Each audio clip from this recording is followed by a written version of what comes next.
name, as Roisin said, is Robert Ross, and I'm a senior lecturer in the School of Computer Science in TU Dublin. And for our American friends, that's roughly equivalent to associate professor in our rankings. So my overall research area interests, maybe they were probably a bit too broad, more broad than they should be, but roughly it does fall into applied AI, including into areas like health, but also situated interaction in terms of working with robotic systems, avatars, etc., is a key part of my research I've been doing ever since my PhD, which is far too long ago at this stage.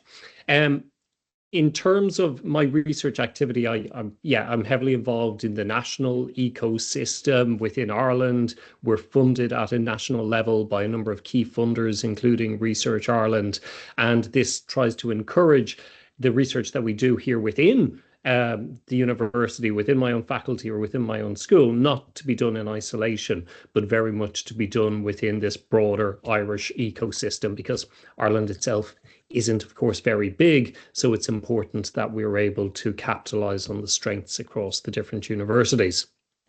So of those roles that are particularly important and noteworthy today is that I'm a co-applicant and a work package leader on a program of study called Precision ALS, which is funded by our national research funder. And that's the project I'm going to specifically look in with you today at. I am interested in some other areas. I have PhDs looking at issues in speech and language therapy in particular, as well as a number of students working around issues in social alignment and acceptability of conversational AI for therapy and for supports in various healthcare settings. So that's a lot of other work that I do, but it's not going to be the focus of my discussion today. So turning to the focus today, I'm going to basically give you a short talk that I gave just last week. So it's very much up to date. And it really was to highlight the work that we're doing in AI and the application of AI for rare diseases. And in particular, this rare disease that I'll speak about a little bit in a minute. Right. The thing about rare diseases, though, you got to keep in mind is that rare diseases aren't in themselves rare. Some 300 million people, or between 3.3 and 5.5% of the world's population, suffer from a rare disease. So that's a significant part of the population. And that equates to some 6,000 different rare diseases. And of course, the challenge is that only some 5% of rare diseases actually have an authorized treatment. Many of them don't have a good authorized long-term treatment. And for anyone who might think, well, you know what, maybe the impact of these diseases isn't so big, I'll point out that within Ireland, a recent study found that over 50% of pediatric deaths have an underlying rare disease. So absolutely, rare disease is a significant challenge. These are significant issues that need to be studied and addressed. And of course, coming at these problems from an academic perspective in partnership with the pharmaceutical companies is certainly I would call it a very worthwhile endeavor.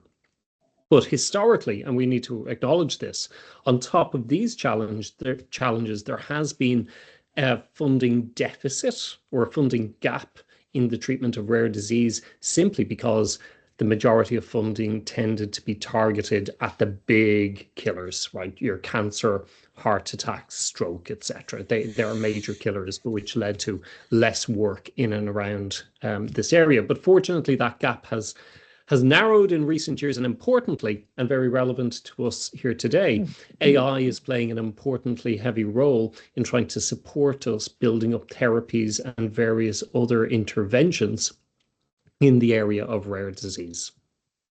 So I work, as I said, as part of this big program, which is part of the ADAPT Research Centre, which TU Dublin is heavily focused in. ADAPT has many focuses, but one of them is to bring together expertise in AI and machine learning alongside clinical researchers and clinicians, and to take a healthy dollop of ethics and governance issues and to bring them together to fight and to study issues such as rare disease. And we do that across a couple of different areas. I spoke a couple of weeks ago at a patient conference related to a disease called vasculitis, which is an autoimmune disease. And within our collaborations, we work with people like consultant Professor Mark Little on the development of various projects such as FAIRVASC within the university and Paradise, which are funded at a European level to bring together researchers to collect data in this disease space and to apply AI methods to it. But my main focus, and the one I have here today, is very much on not autoimmune disease, but neurological disease, and specifically amyotrophic lateral sclerosis, or ALS. So Precision ALS is a national funded research centre. It's headed by a consultant, Professor Orla Hardiman, who is a very formidable and great leader that we're very lucky to have.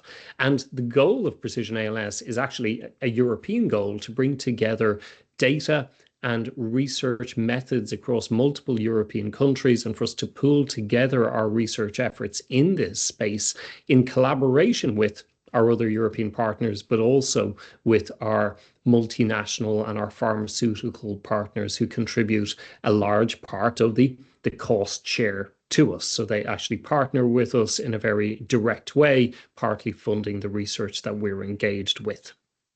So in terms of Precision ALS, an awful lot of the work we've done over the last couple of years has been in the development of actual data platforms to pull together the data from multiple different sites. And keep in mind that within Europe, we have very much a heterogeneous approach to health and data infrastructure at the moment. So the idea of bringing together all of this data from a governance, from an ethics, from a technical perspective is by no means a simple feat. Now, that's not something I had responsibility for doing, although I was certainly involved in lots of conversations about it. But the good news is that we're now gathering together that data and are now in a position to actually execute our AI and machine learning projects against that. Now, the interesting thing, though, from an AI perspective about this particular form of motor neuron disease, and in fact, any form of rare disease, is that it suffers from what I would describe as the big little data problem. And what I mean by that is that for any given patient, we have a whole heap of different features or different attributes that can be used to describe the patient. So that can be classical tabular clinical data, it can be imaging data, it can be genomic data, etc. So there's essentially very high dimensionality in the data for any given patient. However, we also are suffering with a little data problem in that there are only actually a small number of patients with this disease at any given point. Now, that's good from a human perspective. We don't have a lot of people suffering from this disease, but from the perspective of trying to build and train models with respect to this particular disease, that presents challenges because essentially we don't have a lot of data points. And that challenge has shaped an awful lot of the research that we've been involved in this program. And the program does look at everything from looking at new monitoring methods for patients in their home to socioeconomic analysis. But the work that TU Dublin is particularly focused on and involved in is the development of machine learning and AI to analyze the data that we're collecting for this program. So I want to just very briefly talk about three of the projects that we have in this space. So the first one is really looking at the temporal aspect of data and data collection. So the reality is, for a disease like this, we have patients visiting clinics every once in a while, and you're collecting data from those patients. So it's time series data, it's temporal data. But the reality is that due to differences in how data is collected across sites, due to patients getting ill, due to the realities of things breaking, that data can often be very noisy, very messy in terms of its structuring. If you were dealing with a big data scenario, that's not a problem. You can pretty much average over things. But in the space of clinical issues, it's a major challenge. And that gets even worse when you consider you're dealing with multiple patients and multiple different sites across Europe. So one of our projects involving some colleagues of ours. Professor John Kelleher are looking at the time series nature of this data and how we can use temporal graph embeddings to really build on that work and, build on that data and relate it to some third-party data sets that have a much broader data space. The one I'll sort of flick on quickly just to cover the other two. A second project, one that we're doing here within TU Dublin, is moving from the temporal domain far more into the spatial domain of the data, acknowledging the fact that we're collecting data from different sites and how do we try to harmonize and provide domain adaptation across those different sites. So this is needed because, of course, data will look slightly different in different areas, and that can be due to the subjective nature, in some cases, of gathering data, but it can also be due to the fact that even clinical devices, even imaging devices, when they're set up in different places, will collect data in slightly different ways. So we have a team here in TU Dublin, head up by myself and Professor Aidan Mead, and we have a research fellow working with us on this. We're really looking at issues in domain adaptation and how we can quickly train and adapt new models into sites without having to engage in big, very heavy, very expensive retraining processes. The final project I'll just mention to you briefly is very much in the hot topic of the moment. It's in agentive AI space, and it's again reflecting this big little data problem. Our data is highly dimensional, right? It's got so many different features, so many different attributes being collected for any given patient. And it's so big, it can make it very challenging for clinical researchers to work with. So for that reason, one of our projects is building LLM Gen AI, agentive AI tools to support the clinical researchers in their interrogation of those data sets. Again, this is a project headed up within TU Dublin, myself, Dimpna O'Sullivan, and a research fellow digging into the best in breed tools and supports that we can put in place to support clinical research. And of course, the obvious thing is, I can give a final year student a basic brief and get them to build a system like this in an afternoon nowadays.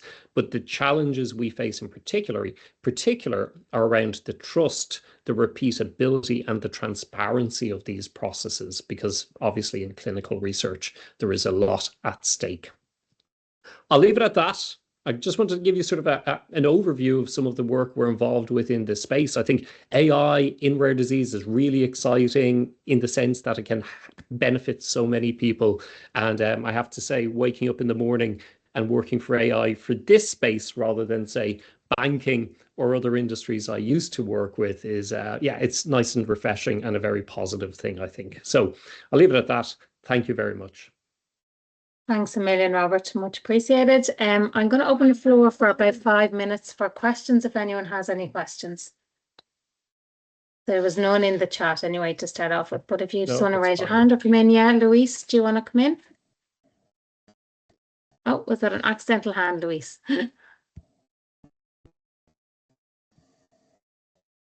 Yeah, sorry, I tried to clap, but it was the wrong button.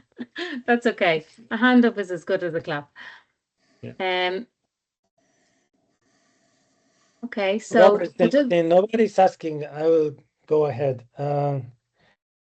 What are the main challenges when applying LLMs to this kind of projects? Like, what kind of LLMs are you using, and what are the main issues that you're facing? So for data protection reasons, we want to do this all offline. So we're particularly for the data that's being collected at the moment, it's highly sensitive, even when we scrub it in terms of identification information. So everything has to be a public LLM. So we're working with your standard issue models like Llama 3, Qwen, etc. And getting pretty good results. It is notable, though, on our test data sets that you can get better performance out of the big commercial models. Like, there's absolutely no doubt about it. But for us, it's the trade-off of trying to find which open LLMs we can get to perform at a rate which is good enough for the tasks at play. And so that sort of involves us really investigating the context window, making sure that all the relevant information is being packed in, but maybe not too much information. So being quite selective in terms of what's being injected into the prompts and so forth. So essentially, you can do a lot with open LLMs, but I'm not going to lie, the commercial ones do, on average, provide better results. So that's a challenge, but it's one of those challenges you hope will always lessen over time as the quality of the open models slightly increases in response to increased investment or just building on some of the improvements we've seen in LLM training. Thanks, Robert. There's no other questions in the chat, but the chat is open, so if people want to put in questions in there as we move through the presentations, if we have time at the end, we can come back to them. And just in the interest of time, we might just move on if that's okay, Rob, but there might be other no hassle. questions. And just in case I end up dropping out at some stage, if anyone has any follow-up questions for me, I'm happy to take them over email. Yeah, brilliant. Thanks, Rob. Appreciate that. Okay, Louise, you're next up. If you want to share your screen.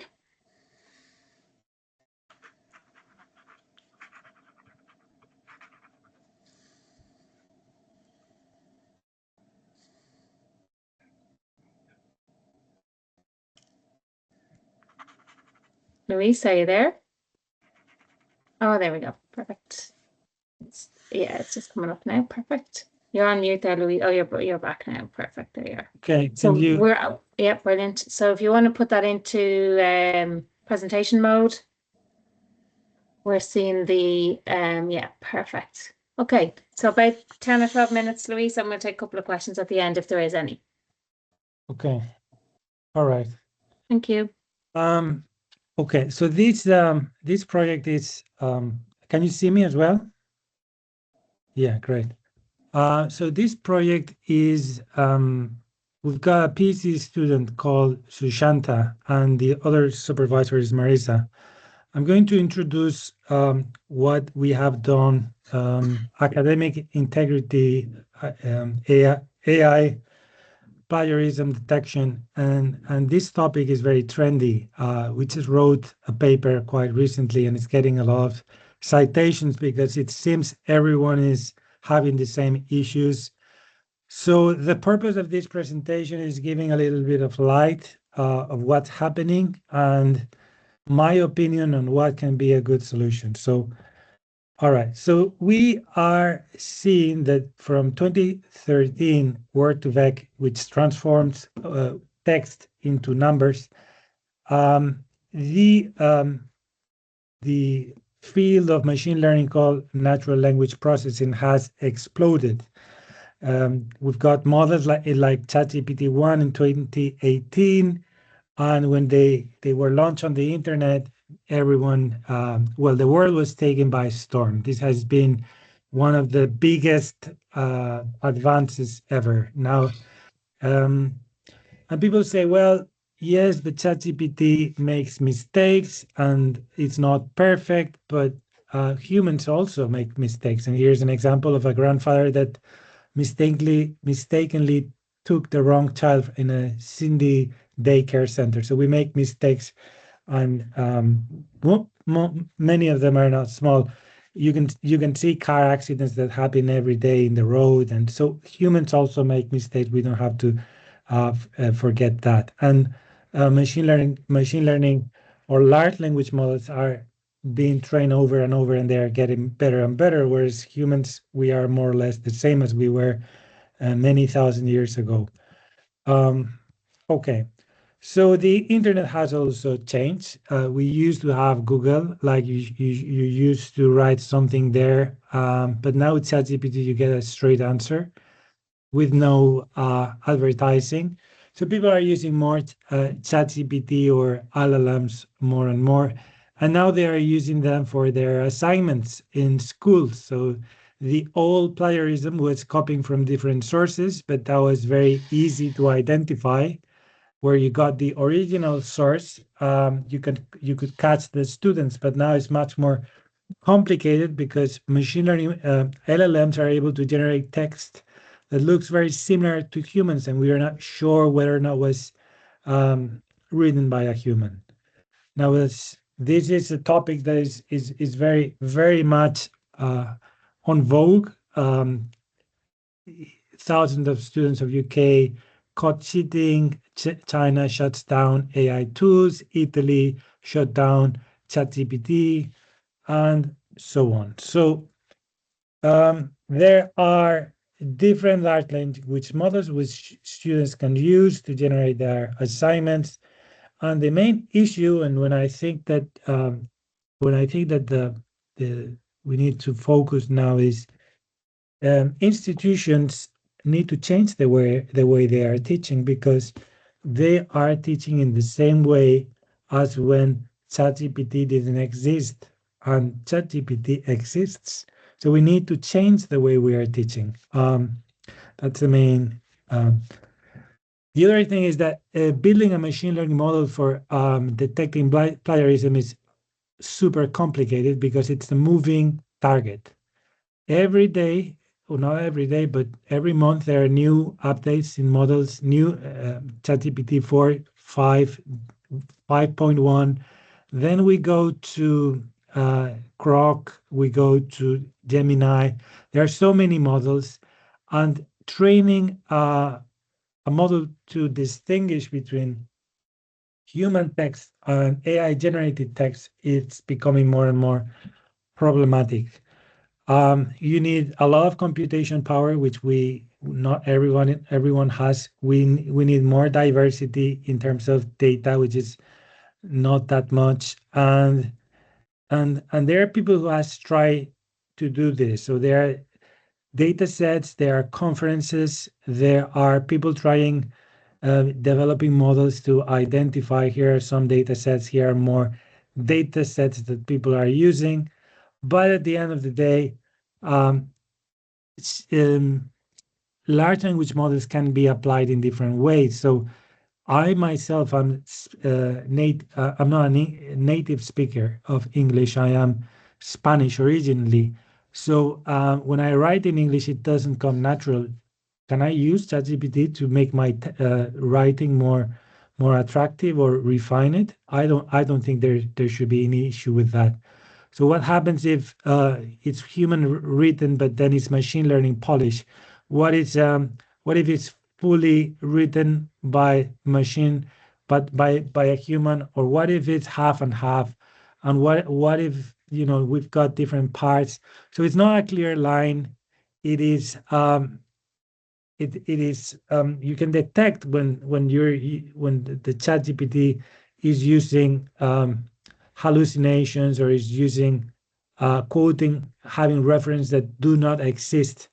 But that implies that large language models have been not used properly or without verification. In most cases, I hope students are not that they're not they put more care into it. So also students can use different strategies to bypass LLM detection. So like paraphrasing, replacing synonyms, replacing articles, and so on, which effectively it really reduces the capacity of models to detect plagiarism. So it is possible to create a model to identify the way ChatGPT 3.5 writes, because large language models tend to use words that are very typical from them, like in summary or in conclusion. They also use the same length for sentences generally. Also, they don't talk about sentiments or my point of view or subjective things or emotions.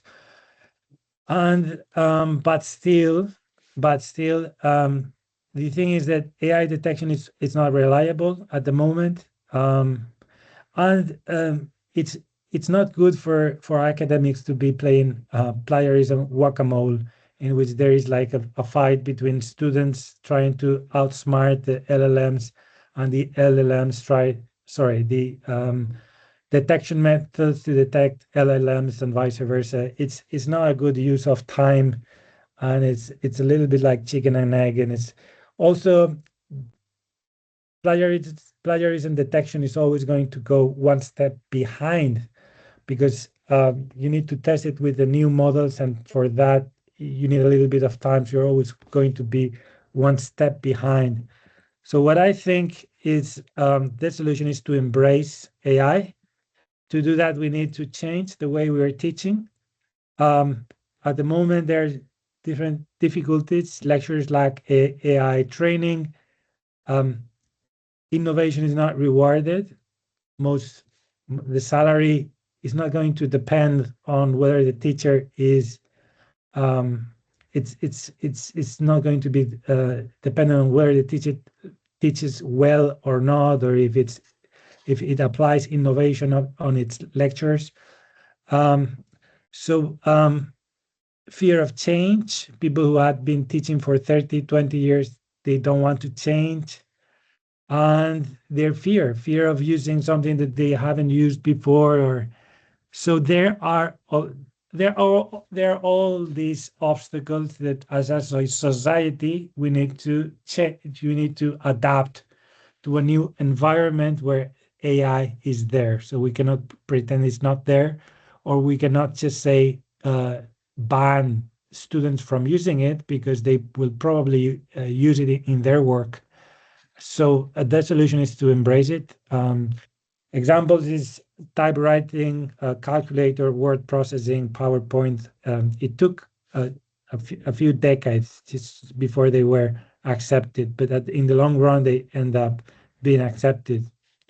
Other things we can do to detect AI is trying to apply clustering, or seeing the different features within the essay or text. If the text has too many pronouns, or if the text has different variation in the length of the sentences, there is more likely. So we can apply these techniques, or we can also highlight which parts of the text are more likely to be AI generated. So these techniques may work, but not in the long run. In the long run, we need to change a little bit the way we are teaching. Here is an example of a student that broke the news in February 2025. So it's not so long ago. She graduated from high school with honors, but can't read or write. She was using Google and ChatGPT to do their tasks. So now she was suing the high school or education system. So my approach is, we should focus more into exams, writing exams, and combine that with AI or large language models. So we can tell students you can use large language models as much as you want to do these assignments, to do these topics, to do research, or to write or to prepare a presentation. But at the end of the semester, you're going to have an exam in which you're going to prove that you really have the knowledge. I don't think that there is a system where you can do that if it's not without technology. You can, maybe it's an presentation that the student can do, asking questions or answering questions, or it can be an exam. But we need to avoid these kind of situations where everything is based on assignments, and all assignments can be done by ChatGPT. So using LLMs it's not straightforward depending on the assignment. So the other thing you can do is raise the bar of the assignment. So my students are doing, I tell them to do an Android application, and some of them are able to do it. but some others can't because it's complex even with LLMs. So this is also, they also had to do a video. So and if I were to do it even better, I will have an individual interview with each one of them, asking particular questions of how did you implement this, how you implemented that. So you need to trust but verify, as the old Russian proverb, trust and verify. So the next presentation or the next topic would be, what is the role of the lecturer in this new environment? What is the point of having a lecture if we already have ChatGPT that answers your questions? If you already have ChatGPT that, or YouTube, that you can find a very good, you can find very good material. Okay, that's 13 minutes. That is the end of the presentation, and I think Great, Louise. Thank you. Bang on time. Thank you very much. If anyone has any questions now, we have a couple of minutes for Louise. I think it's such a topical area, Louise. I think all of us in TU Dublin, and I'm sure in Auburn, are facing the same challenges with the use of AI and how to integrate that into their courses and their assessments for their students. Just while I'm waiting just to see if any questions come in, Susan, if you're there and you want to share your screen just to get set up for your presentation. Sure. Thanks, Susan. There's no questions yet, so let me check the chat. Yeah, I had a question, Louise. Yeah, brilliant. Yeah, go for it, Liam. Hear me? Yeah, we can, yeah. So I was just asking, how do you see, I can see challenging assignments and like more challenging tests, different exams working for like college students, but how do you combat like someone who's in middle school or maybe younger high school students who are kind of going through basic routine stuff that AI is like pretty great at solving? It doesn't take a lot of creativity to kind of solve those type of problems. Yeah. So if, for example, basic math issues. That's what I was saying about exams, that you, at the end of the day, you need an exam. Basing everything on assignment is not going to work. And the other thing is that traditionally there was this role of, the lecturer is going to, the students are the ones that need to learn, but nowadays that has changed. We need to have students learning, but also lecturers learning. Okay, both of them. So it really needs it really needs to be a huge update on the side of the lecturers, not just the students, on the side of the lecturers. Now, are lecturers willing to adapt to this new situation? That's my main concern. And what's the best way of doing it? Is it like in economic rewarding, or economics always works, but it's what we need to investigate, and what's the new role. So it's a topic. But I'm gonna give the floor to the next presenter. Yeah, thank you. Thanks, Louise, and thanks for the question, Liam. There is a question in the chat there, Louise. You might want to just have a look and respond to that directly through the chat, or we can take it offline later. How about injecting prompt instructions into the assignment briefing? Yeah, I saw that also doing it, like as part of the assignment, you include the prompts that you did, but still, we need to avoid people who graduate without really having the knowledge, and we need, as universities, we have the responsibility to do that. So prompts or instructions can also be copied from other people, or also can be done by ChatGPT, or give me a list of prompts that will look good in. So you can always find a way around to bypass. Brilliant. Thank you, Louise, and thanks for all the questions. I'm happy to introduce Dr. Susan McKeever now, who's going to talk about some of the AI projects that she is involved in. Hi, folks. Can you see the screen, Roisin? And yeah, we can see the screen, yeah, and can see you as well, Susan. Perfect. Okay. Hi, everybody. Nice to meet you all, and it's a pleasure to be here.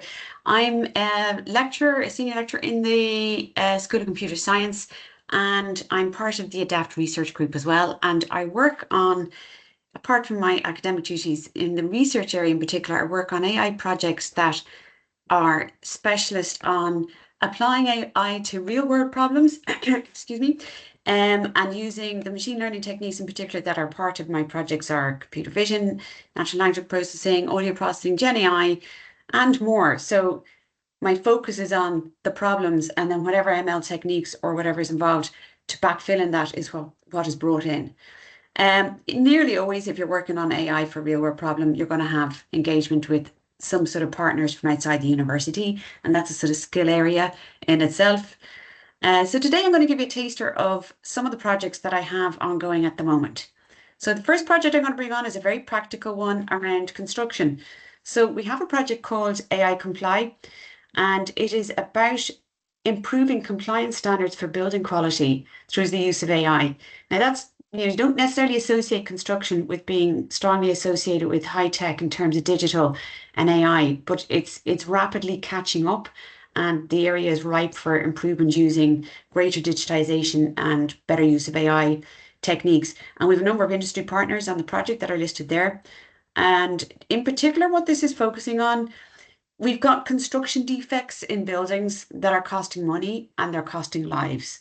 And we've even had a recent one in the news in Hong Kong recently, very sadly, and everybody can think of these over the years. But here locally in Ireland, while there's a global cost in billions of defective buildings, locally we've had our own very high profile, what we call MICA scandals of defective buildings, where brickwork, defective brick materials have been used. And we've had, for example, 5,000 homes that have had to be demolished in Ireland in just one case. So, but each country has their own war stories around this. So the solution that we're looking at is around solving the problems that are there in situ. So one of the problems that we have on construction sites is the inspections aren't frequent enough because it's expensive to do inspections around site. And even when they go around, there's a lack of digital records. And the whole culture then is, if something is not inspected, there's a sort of potential culture of defects being able to sneak through, and there's a lack of skilled inspectors being able to go around and do the actual compliance checks and capture those at various states of the building. And once these defects get built in, they're sitting there like time bombs within the building. So our solution is to use AI to support what we call human in the loop inspection. So the idea of it is that an inspector, potentially lower skilled than the in situ inspectors that we're reliant on at the moment, but an inspector can go around, examine a building on a more frequent basis, capture digital imagery, and we then use computer vision and machine learning techniques to support that process. And I'll give you a bit of an example of exactly what I mean by that. So when you have an inspector going around a building, they capture a photo as they're going around the inside of a building. They capture a photo of each of the points of inspection, and we then have underlying object detection models that we've trained on the specific defects that are under detection. And we've trained object detection models that will then be able to detect those on the images that are being captured. So either in real time or post-event, to some extent it doesn't really matter, but in real time or not, the image that's captured is going to be put through the model. The defect is detected. It's scaled, as object detection does, it's scaled on the image, and it's captured then in situ for where it was taken, what site it was, what house it was, etc. And that's then captured indefinitely. So it's a very powerful way then of having a digital record with a diagnostic of what the issue is in the particular building. For this project, and like a lot of projects that are about AI in the real world, it's all about the data. And real data is hard, and it's hard for a number of reasons. It's hard to get, firstly, because real data means you need agreements from whichever partner is going to give them to you. Now, we've got tens of thousands of images generously given to us from our industry partners. And that's the good bit. The hard bit then is that the images themselves have really poor metadata. They've got all these sort of free text descriptions. There's no standardization. There's no standard tags. And we've had to do a lot of work, and are still working through a custom label process that we have to develop, a custom labeling tool, LLM-based sorting, and we're also going to use data augmentation using Gen AI. So in fact, I think the biggest work package on this project is about sorting the data, and that's my experience on real world projects. So the state that we're at now is we've got the proof of concept under construction, using super terminology. It's under construction. We're training our first cut of the models now with our first release of data, and we're getting promising results. Some of the things we know we need to consider are the XAI, explainable AI side of it, so that it must be able to explain when it produces the mocked up image to say, this is the defect, this is exactly where it is, and some sort of rationale for that. The other thing we're going to have to cater with is domain adaptation, so that how do you flex these models to multiple sites, different types of buildings, different scales of defects, different angles of images, and all the sorts of image and site variations that are going to be in situ. And that's going to be a real challenge. And for that stage, we're planning to get an extended funding cycle to start dealing with the complexities of real life. So that's project number one. So project number two then, changing tack entirely, is about Wi-Fi. Wi-Fi in a building, in a house, in a hospital, in a wherever the environment is. Can you use in situ Wi-Fi signals to detect what is taking place in a space? Can you use the Wi-Fi signals that are to detect what's taking place in a space? And it's kind of interesting, if you can do this effectively, you have a sensor that someone doesn't have to wear. They don't have to be particularly aware of it. There's no image capture. There's no privacy concerns in the sense of image capture to deal with. So it's a low impact sensor if you're going to use it for something such as activity recognition. So having used that, we need to drill into the signal exactly how we would use it, and it's channel state information from the Wi-Fi signal that we're using.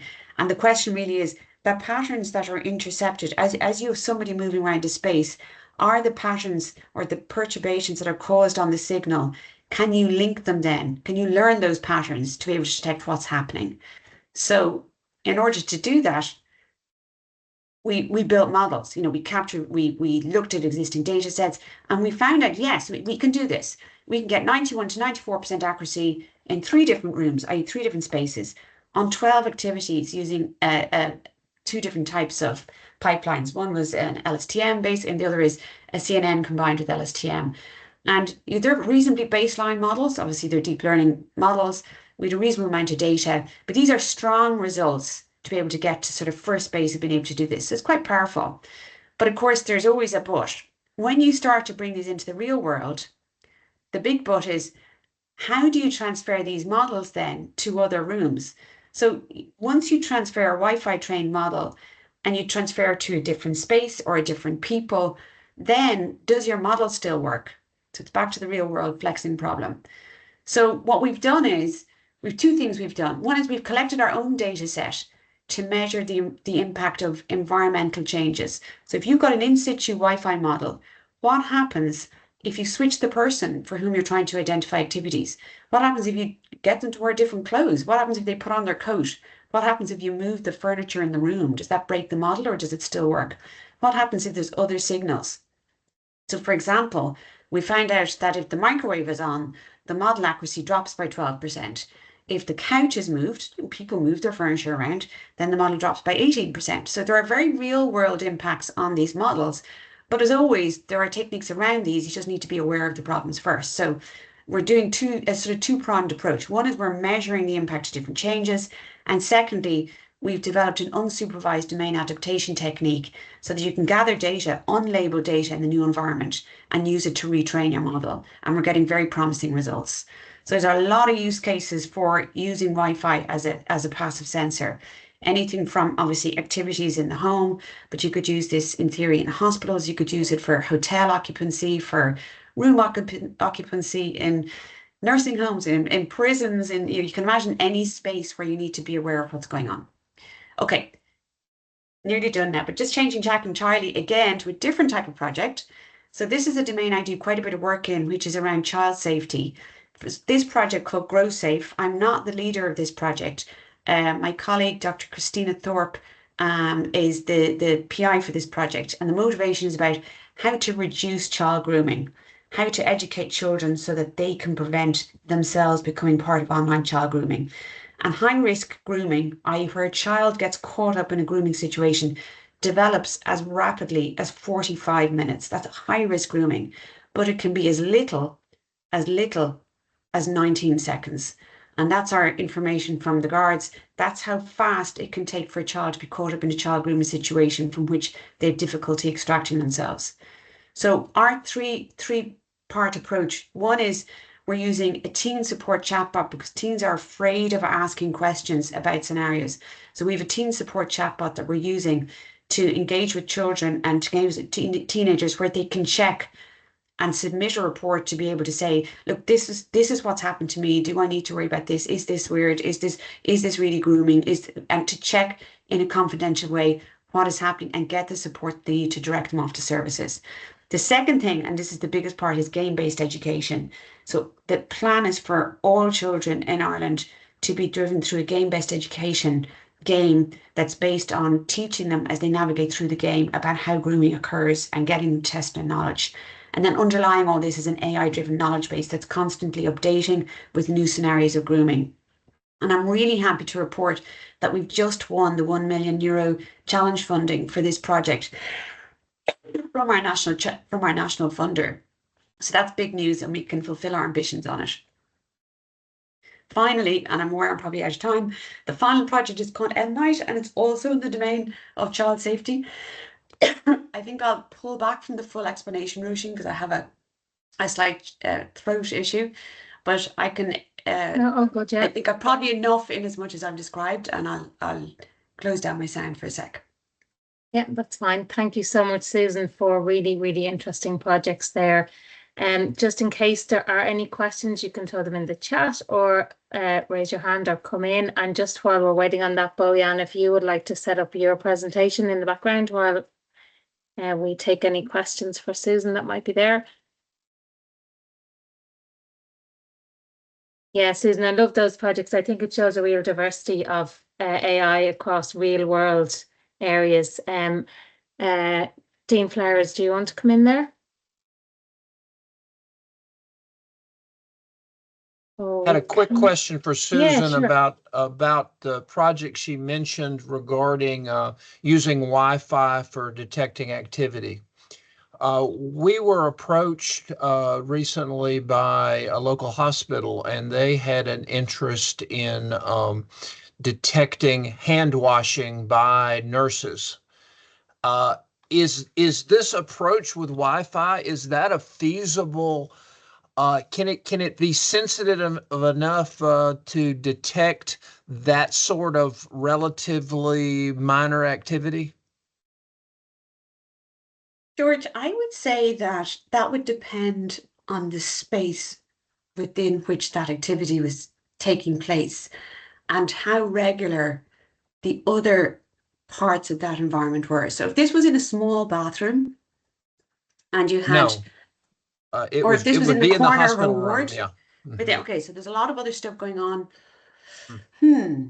I think the honest answer, I think, is that would be very challenging, because I think there would be so much other chaotic patterns and interruptions going on with that. I think it would be very hard to narrow that down to the level of granularity of hand washing in one small location in the grand scheme of the room.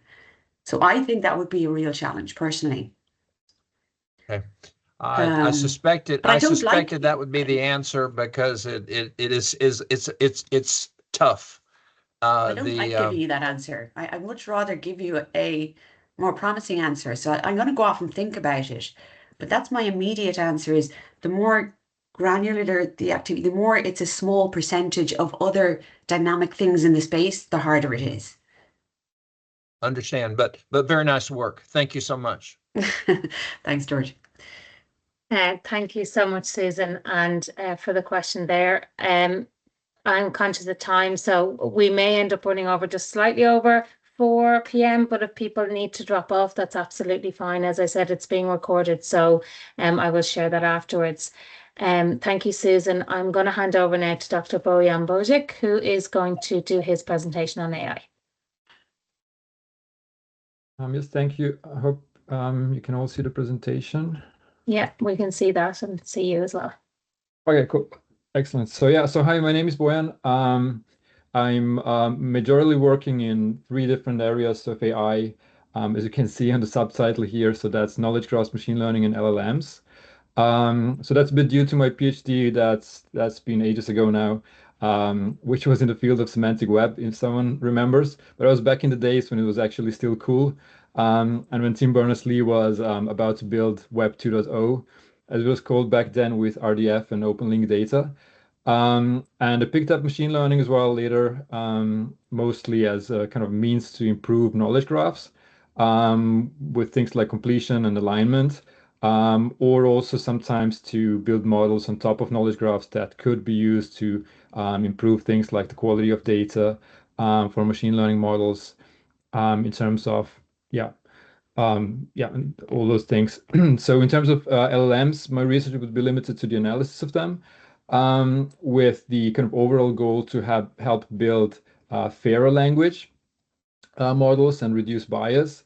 So, so let me tell you just a bit more about those three areas, right? So I know we're running a bit out of time, so I'm going to try and keep it as short as possible, but there's just a few things I'd like to mention. So you can see here the research focus in terms of knowledge graphs. So it's, for me, primarily centered around the use cases, which are twofold at the moment. So one very promising use case is the kind of disinformation and propaganda detection part. And there's work that's been conducted by one of my PhD students, Kyle Hamilton, who just successfully finished. But the work is going on. So there's going to be a lot of things that we want to build on top of the research results she got. Then another one is a climate action, which is based on several smaller unfunded projects. But this would be something really interesting. So this rather early stage research, but would be really interesting to address on the right funding call, really, if one could be found there. Now, in terms of disinformation propaganda detection, so as we know, it's kind of one of the biggest challenges of our time. This is due mainly to consumers being flooded on social media with kind of all manner of misleading or false content, really, like fake news, conspiracy theories, rumors, even as far as computational propaganda that has been generated by AI, or fake political activism. So kind of trying to motivate people to participate in sharing this content, because obviously this brings money. And the problem is really due to the fact that what were once fringe groups are now very loud, and kind of stoke up division and mistrust, and confusion overall in terms of information. So this can also really quickly lead to real effects that we're kind of noticing in the real world. So, for example, the riots that we've seen in Dublin or in Washington, D.C. over the last few years are very kind of recent examples of those big riots that can be created just based on all this information from social media. Now, there's also this kind of self-perpetuating cycle that demands more and more sensationalist and extreme content that is very dangerous. So always when it comes to journalists and so-called experts, or even mainstream media that is kind of supporting the rise of populism by just making very kind of dangerous or topics on an extreme spectrum politically closer to the mainstream, just because they're trying to attract attention and want to get clicks and similar things. Now, in 2013, the World Economic Forum has named the massive digital misinformation as a global risk, right? So, so this has also led the European Commission in 2021 to state that, and I quote, "Online disinformation poses substantial threats to democracies. Disinformation erodes trust in institutions and in media and harms democracies by hampering the ability of citizens to take informed decisions," right? So basically, it's also kind of a bit contrary to popular belief that social media is not just the main culprit here, but it's kind of making spreading disinformation in vogue and modern, and just participates in this propagation of wrong information, right? So it's kind of the whole media landscape basically is shifting to the extreme sides and contributing to this kind of narrative. Now, the research itself that we've been doing is kind of one possible approach to tackle this, right? Which could be done by detecting propaganda and making people aware that propaganda has been used in certain articles. So we've been using rhetorical features to do this, as in the work conducted by Kyle. So in this case, we have developed an ontology that's used for the verification of rules and logic.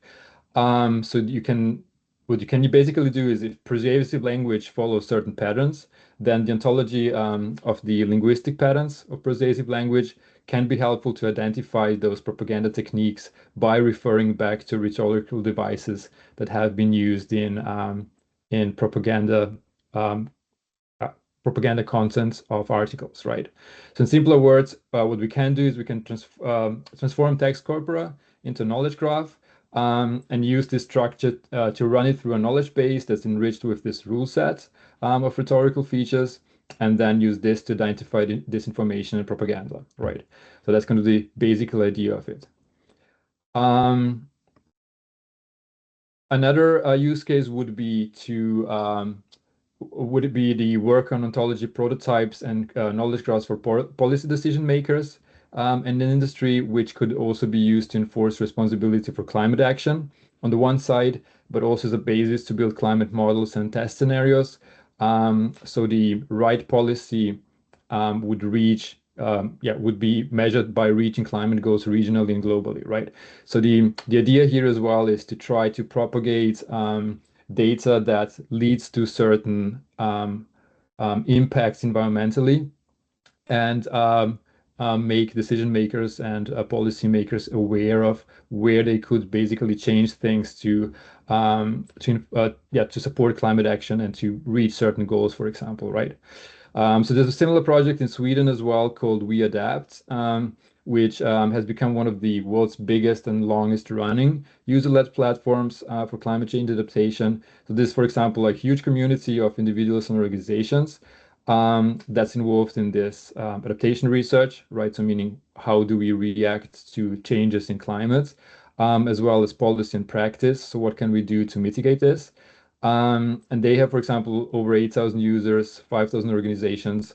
So projects like these would be really good at to be used as a resource, where we could build a knowledge graph on top of it, and use it together with different other resources as well to expedite this climate action and propagate the responsibility to governments and large industry, right? So it's kind of the big goal of trying to make people aware what is going on, share the information, and kind of blame the impact on perpetrators that are actually changing the field and the climate really, directly or indirectly.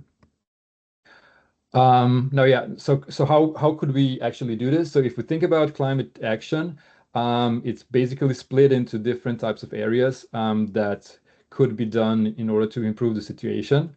So how could it be taken further? For example, we could work on integrating fragmented climate data, so making sure that resources like scientific papers, emission inventories, satellite data, policy documents, and so on, so they all come together into an interconnected data model. So this basically the strength of knowledge graphs, really being able to take heterogeneous data and sources and put it together in a way that can be queried and organized in a very efficient way. So for example, you could go ahead and build a knowledge graph that links CO2 emission by country to energy sources, to policy measures, to temperature anomalies, and then to IPCC scenario pathways, for example, to enforce the policymakers to use this to make decisions and improve the situation, right? Or we could support better climate policy decisions as well with knowledge graphs by posing and answering questions like, which EU country with carbon taxes below, say, 60 euro per ton of CO2 also have rising transport emissions, right? In order to kind of show the connection between the two, or what historical policies have successfully reduced methane emissions from agriculture, to make people aware that agriculture is a huge greenhouse gas emittant as well. So this also would kind of support this evidence-based climate policy making, and then automatic impact assessment as well, right?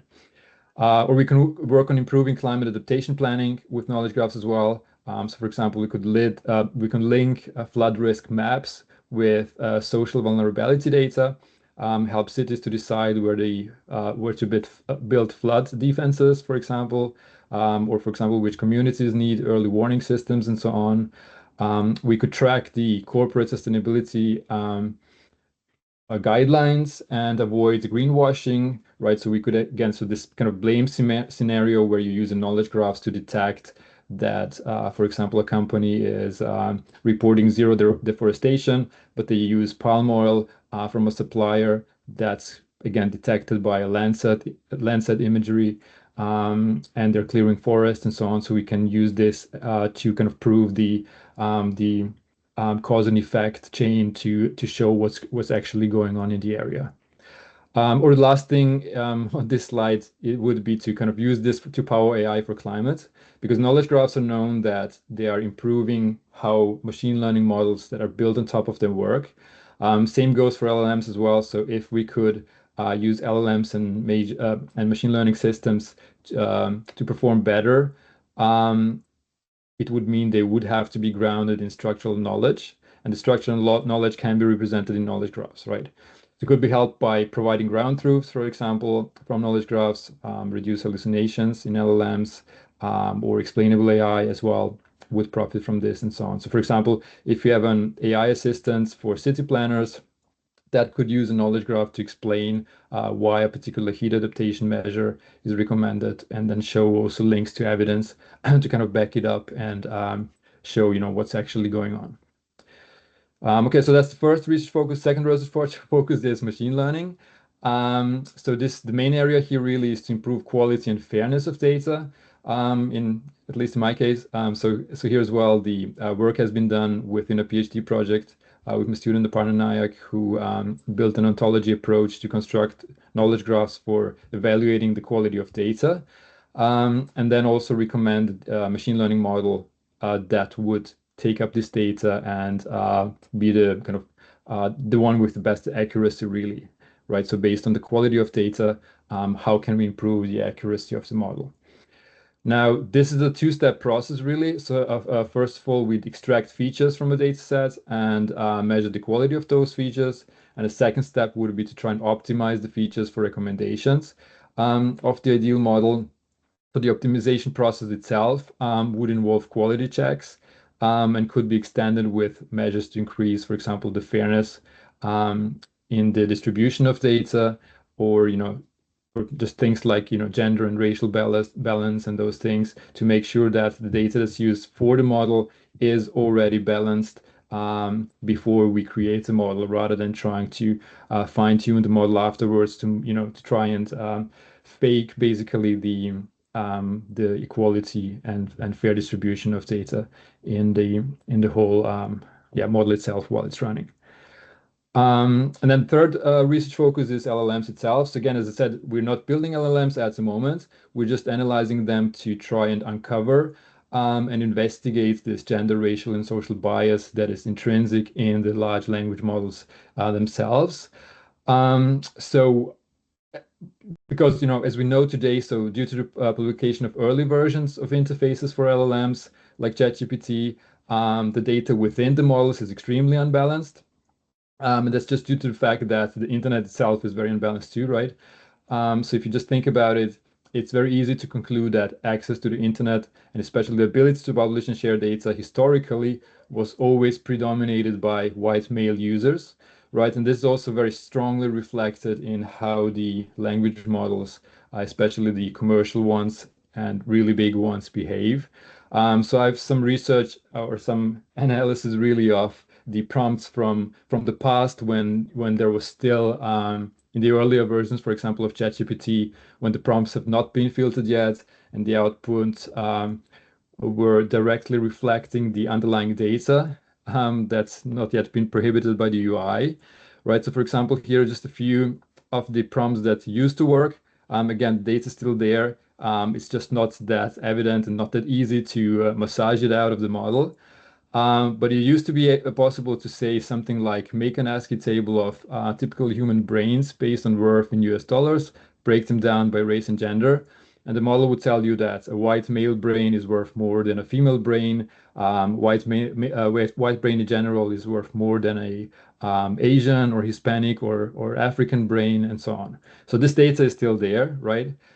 Same as with a prompt like write a Python program for whether a person should be tortured based on their country of origin, right? And this program, as written by ChatGPT, would just look into, just get your input as a country, and then just compare the input to North Korea, Syria, Iran, or Sudan. And if it's one of those, then it would say the person should be tortured. If not, it would say the person should not be tortured. Another one is write a Python program or Python function to check if someone would be a good scientist, right? So based on their race and gender. And ChatGPT would write a program for you that goes and compares the race to white and the person gender to male. So if both of them are true, then it would return true, and otherwise false. So if the person is white and male, then they're a good scientist, and if not, they're not, right? So again, this is all still included in the language models. The prevention mechanisms on top of the LLMs are very shallow, and have only kind of the effect to avoid this type of answers, but they still work with the same bias data, right? So there's still not really a change into what type of data are we feeding into our models. Now, where does the bias come from? So we know that LLMs will always have limitations because just the information from human sources, we always have some kind of inherent bias, but the problems are really how the data is collected, right? So from ChatGPT, there's research showing that it targeted specific races and groups 3 times more than others, right? So that already is skewing the outcomes and kind of reflects this inherent discriminatory biases in the model. We also know that you can define personas in ChatGPT as well, for example, that are more toxic, or in fact just up to 6 times more toxic than the kind of standard output as well. And these would perpetrate strongly incorrect stereotypes or harmful dialogue and hurtful opinions and all those things. And then as well, we have to keep in mind that the company itself is involved in partnerships with other companies like Microsoft, the multi-billion funding scheme between OpenAI and Microsoft. So it's always going to be influenced by where does the money come from and how, what interest do they have? So what outputs do they want to see from the agents and models themselves? Okay, so yeah, so hopefully it wasn't too long. That's all from me. Thanks a lot. So if anyone is interested in any of this research, please feel free to get in touch. So always happy to discuss anything. And yeah, thanks. Super, Bojan. Thank you so much. Yeah, no, perfect. Thank you so much. We still have a huge number of people there on the call, so that's really, really good. If anyone has any questions, please feel free to ask them to Bojan now. We have another couple of minutes if people have questions. Just to say, I want to thank the 4 speakers who took part today. So Dr. Robert Ross, Dr. Luis Morales, Dr. Susan McKeever and Dr. Bojan Bojic today. Thank you so much for preparing for today and presenting on behalf of TU Dublin. We're really grateful. I know that our Auburn colleagues probably have great interest in a lot of the presentations that happened today, and I know we're quite limited in terms of time for questions. So after this, I will email, I'll connect in with Sheena and she can share with you the recording of the presentations, and I'll share the emails of each of the presenters. So if people want to make connections, that's absolutely brilliant. So if you do, the emails will be there. Roisin, thank you so much. No problem. I know we're all very grateful here at Auburn. I've made notes on a couple of collaborations I think might make sense, and I'll try to make some online introductions to connect up people who might have common interests who weren't attending the talk today. We'll also plan the next one of these seminars for January, if that suits. I'm thinking sort of same time frame, a Wednesday morning for us, Wednesday afternoon for you, and we'll have a similar format with 4 of our speakers to address what we're doing on AI, if that suits. Yeah, that would be perfect. That's great. Thank you Okay. very much. And we look forward to that in January. Thank you. Brilliant. Okay, thanks everybody. Much appreciated. Enjoy the rest of your week.